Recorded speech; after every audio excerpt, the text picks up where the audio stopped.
भाषा की क्लास में मैं एक बार फिर उपस्थित हूँ लक्ष्मण परशुराम संवाद का दूसरा भाग लेकर के। चलिए देखते हैं। विहसी लखन बोले मृदुवानी, अहो मुनीसु महाभट मानी। विहसी हंस करके, लखनु लखन, बोले मृदुवानी, मृदुवानी कोमल वचनों में। परशुराम के कठोर वचनों को सुन करके हंसते हुए मुस्कुराते हुए लक्ष्मण कोमल वाणी में बोलते हैं। क्या बोलते हैं? अहो मुनीसु महाभट मानी, कि हे मुनिवर, आप तो बहुत ही बड़े योद्धा हैं, बहुत ही बड़े वीर हैं, भट्ट हैं। पुण्य पुण्य मोही दिखाव कुठारू, पुनि पुनि बार बार, मोही मुझे, दिखाव दिखा रहे हो, कुठारू कुठार अर्थात फरसा। परशुराम अपना बार बार फरसा दिखा करके लक्ष्मण को संबोधित करते हैं। तो उसी बात के लिए लक्ष्मण क्या कहते हैं कि बार बार मुझे आप फरसा दिखा रहे हैं। चहत उड़ावन फूंक की पहाड़ू, ऐसा लगता है कि आप चाहते हैं। उड़ावन फूंक की पहाड़ू, अपनी फूंक से पहाड़ को उड़ाना चाहते हैं, अर्थात अपना फरसा दिखा करके और मुझे डराना चाहते हैं। यहाँ कुम्हड़ बत्तियां को नाही, लेकिन यहाँ कोई कुम्हड़ बत्तियां एक ऐसा पौधा जो छूने से ही सिकुड़ जाता है। तो यहाँ पर कोई, जिसे छुई मुई का पौधा कहा जाता है, तो यहाँ कोई छुई मुई का पौधा नहीं है। जे तर्जनी देखी डरी जाही, जो आपकी तर्जनी उंगली को देख करके डर जाएंगे। क्या कहना चाहते हैं लक्ष्मण यहाँ पर कि आप मुझे बार बार अपना फरसा दिखा करके डराना चाह रहे हैं, और ये बात ऐसे लगती है जैसे कि आप फूंक से पहाड़ उड़ाने जैसा असंभव कार्य करने जा रहे हैं, लेकिन ऐसा असंभव कार्य आप नहीं कर सकते। दूसरा वो उदाहरण क्या दे रहे हैं कि आप मुझे छुई मुई का पौधा समझ रहे हैं और ऐसे मान रहे हैं कि जैसे छुई मुई का पौधा हाथ लगाने मात्र से सिमट जाता है, सिकुड़ जाता है, तो मैं भी आपके कुठार को देख करके, फरसे को देख करके ऐसे ही डर जाऊंगा, लेकिन ऐसा बिल्कुल भी नहीं है। देखी कुठारू सरासन बाना, मैं कछु कहा सहित अभिमाना। देखी देख करके, कुठारू फरसा, सरासन धनुष, बाना बाण, आपके हाथ में फरसा और धनुष बाण देख करके मैंने आपको क्षत्रिय समझा, इसीलिए मैं कछु कहा सहित अभिमाना। और जब मैंने आपको क्षत्रिय समझा तो मैंने कुछ अभिमान सहित आपसे कह भी दिया, अपनी बराबरी करने के लिए भी कहा। भृगुसुत समुझे जनेऊ बिलोकी, लेकिन पहले मैंने क्षत्रिय समझा आपको, लेकिन अब मैं समझ चुका हूँ कि आप भृगुसुत है, अर्थात ब्राह्मण है, महाराज महर्षि भृगु के वंशज है। इसीलिए कैसे समझा मैंने आपको? जनेऊ बिलोकी, आपकी जनेऊ को धारण किया हुआ देख करके मैंने आपको अब ब्राह्मण समझ लिया है। जो कछु कहा सहु रिस रोकी, अब आप जो कुछ भी कह रहे हैं, जो कुछ भी आपने मुझसे कहा, सहु रिस रोकी, रिस अर्थात अपने क्रोध को रोक करके मैं उसे सहन कर रहा हूँ। पहले मैंने आपको क्षत्रिय समझा था, इसलिए मैंने आपको अभिमान सहित कुछ वचन कहे थे, लेकिन अब मैं समझ चुका हूँ कि आप ब्राह्मण पुत्र हैं, तो मैं आप जो कुछ भी कह रहे हैं उन सबको रिस रोक करके, अर्थात क्रोध को सहन करके, और मैं उसे कुछ भी नहीं कह रहा हूँ।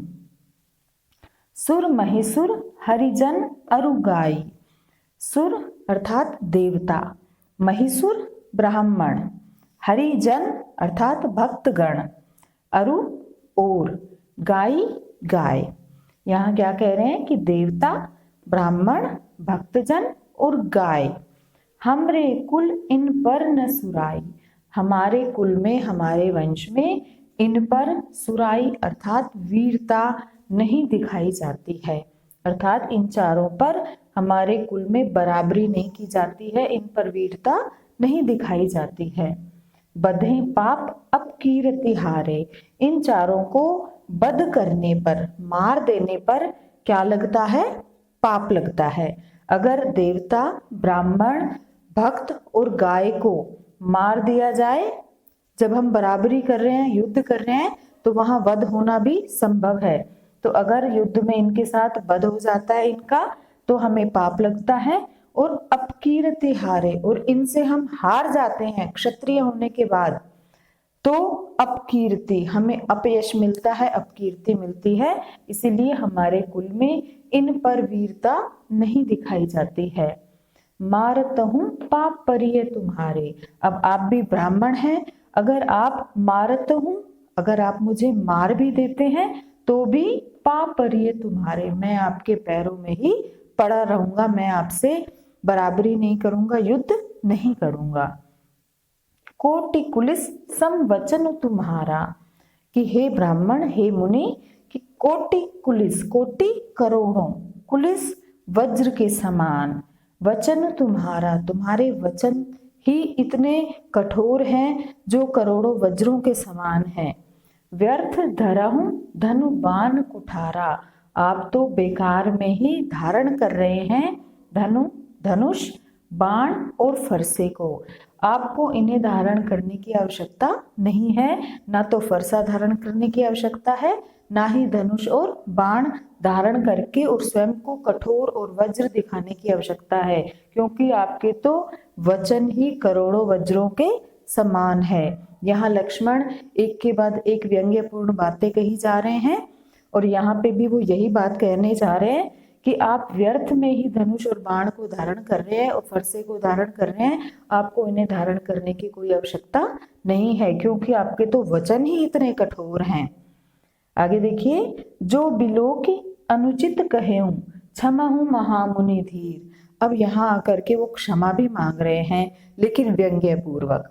जो बिलो की अनुचित कहूं, अगर आपको लगता है कि मैंने आपसे कुछ अनुचित कहा है, बिलो की देख करके, आपको ब्राह्मण समझ करके मैंने आपको कुछ अनुचित कह दिया है, तो क्षमाहूं महामुनि धीर, हे धैर्यशाली महामुनि, आप मुझे क्षमा कर दीजिए। जबकि यहाँ धीर शब्द जो है वो उनके लिए बिल्कुल ही अप्रासंगिक है, वो बिल्कुल भी धैर्य धारण नहीं कर सकते, लेकिन लक्ष्मण उन्हें धैर्यशाली कह रहे हैं कि हे धैर्यशाली महामुनि, आप मुझे क्षमा कर दीजिए।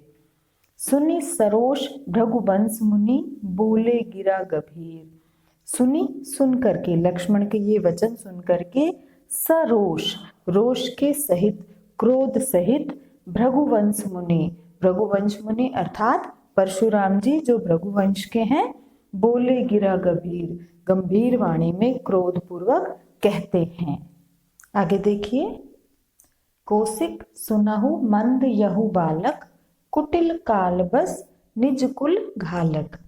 अब यहाँ पर परशुराम गंभीर वाणी में क्रोधित होकर के लक्ष्मण के वचनों के उत्तर में क्या कहते हैं कि कौशिक सुनहु, हे कौशिक, हे विश्वामित्र, सुनो, मंद यहु बालक, यह बालक तो मंद बुद्धि बालक है, कुटिल काल बस, यह कुटिल भी है और यह काल के वश में निज कुल घालक, अपने ही वंश का नाश करने जा रहा है, अर्थात यह मेरे हाथों मर जाएगा। इसीलिए भानुवंश राकेश कलंकु, यह सूर्य वंश के राकेश अर्थात चंद्रमा पर कलंक के समान है।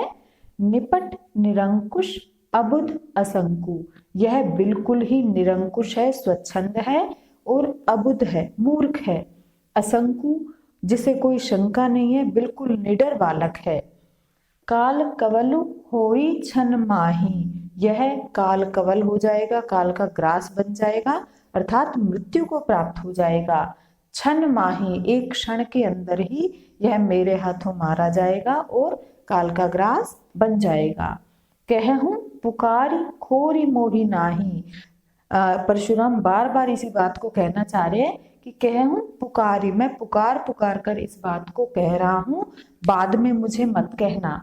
खोरी मोही नाही, बाद में मुझे खोरी अर्थात दोष मत देना, इसीलिए मैं पहले ही आपको आगाह कर रहा हूं, पहले ही समझा रहा हूं कि यह बालक मंदबुद्धि है और यह काल के वश में हो जाएगा, अपने ही कुल का नाश कर देगा, अतः इस बालक को दूर हटाइए।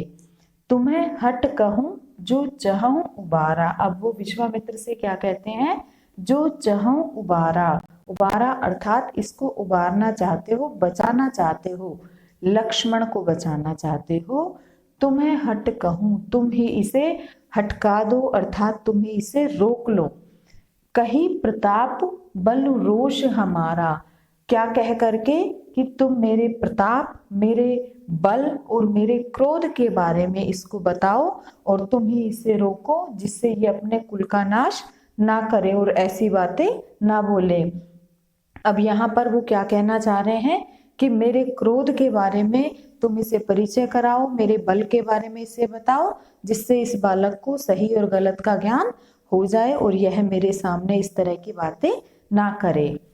लखन कहेउ मुनि सुजस तुम्हारा। अब यहाँ जब परशुराम की बातें वो सुनते हैं तो लक्ष्मण क्या कहते हैं, लखन कहेउ मुनि सुजस तुम्हारा। लक्ष्मण कहते हैं कि हे मुनि परशुराम जी, तुम्हारे यश के बारे में, तुम्हें अछत को बरने पारा, तुम्हारे अलावा कौन अच्छे से वर्णन कर सकता है।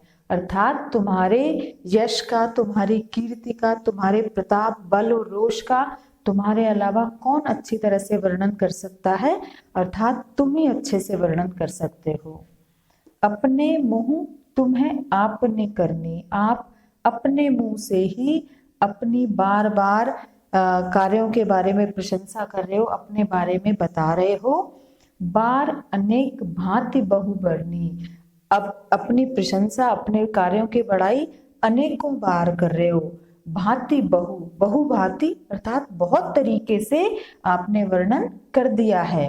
क्या कहना चाहते हैं यहाँ पे लक्ष्मण कि आप अपने ही मुंह से अपनी प्रशंसा किए जा रहे हो, अपने प्रताप के बारे में, अपने बल और रोष के बारे में बताते जा रहे हो, तो आपसे अच्छी तरह से विश्वामित्र ज्यादा नहीं बता सकते हैं। आप ही अपने रोष और बल के बारे में अच्छे से बता सकते हैं, आपके अलावा और कौन बताएगा। नहीं संतोष तय पुण्य कछु कहूं। अगर इतना आपके वर्णन करने के बाद भी आपको संतोष नहीं हुआ है तो पुण्य कुछ कहूं, तो आप फिर से कुछ कह दो अपने बल और प्रताप के बारे में। जन रिस रोकी दुसह दुख सहे हूं। रिस रोकी, अपने क्रोध को रोक करके, जनी अर्थात नहीं, आप अपने क्रोध को रोको मत और रोक करके इस दुस्सह दुख को सहन मत करो। अर्थात आप इस तरह से अपने मन में कष्ट मत पाइए और जो आप कहना चाहते हैं, अपनी प्रशंसा करना चाहते हैं, वो अपने मुंह से कह दीजिए। क्रोध को रोकिए मत और इस दुस्सह दुख को सहन मत कीजिए।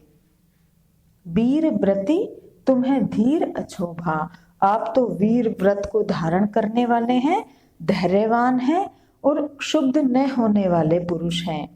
गारी देत न पावहु शोभा। आप जैसे धैर्यवान और अक्षुब्ध व्यक्ति गाली देते हुए शोभा नहीं पाते हैं, अच्छे नहीं लगते हैं। सूर समर करनी करही, कहीं न जना वही आप। अब तक लक्ष्मण जी क्या कह रहे हैं कि हे परशुराम, आपके प्रताप, आपके रोष के बारे में आप ही अच्छी तरह से वर्णन कर सकते हैं, आपके अलावा कोई भी इस बारे में नहीं बता सकता है। और अगर आपको अभी भी संतोष नहीं हुआ है तो आप अपने यश का और वर्णन कर दीजिए। लेकिन यहाँ वो क्या कहते हैं कि सूर समर करनी करही, कि शूरवीर लोग युद्ध में कार्य करते हैं। कहीं न जना वही आप, कह करके उसे जताते नहीं है। विद्यमान रन पाई रिपु, कायर कथहि प्रतापु। और यहाँ पर कायर के बारे में भी वो क्या कह रहे हैं कि विद्यमान रन पाई रिपु, रिपु अर्थात शत्रु को रण में, युद्ध में विद्यमान देख करके कायर लोग ही अपने प्रताप के बारे में कहते हैं। शूरवीर लोग तो अपनी प्रशंसा स्वयं नहीं करते हैं, कार्य करके दिखाते हैं। और कायर लोग अपने यश की, अपनी बड़ाई करते रहते हैं, अपनी प्रशंसा ही करते रहते हैं।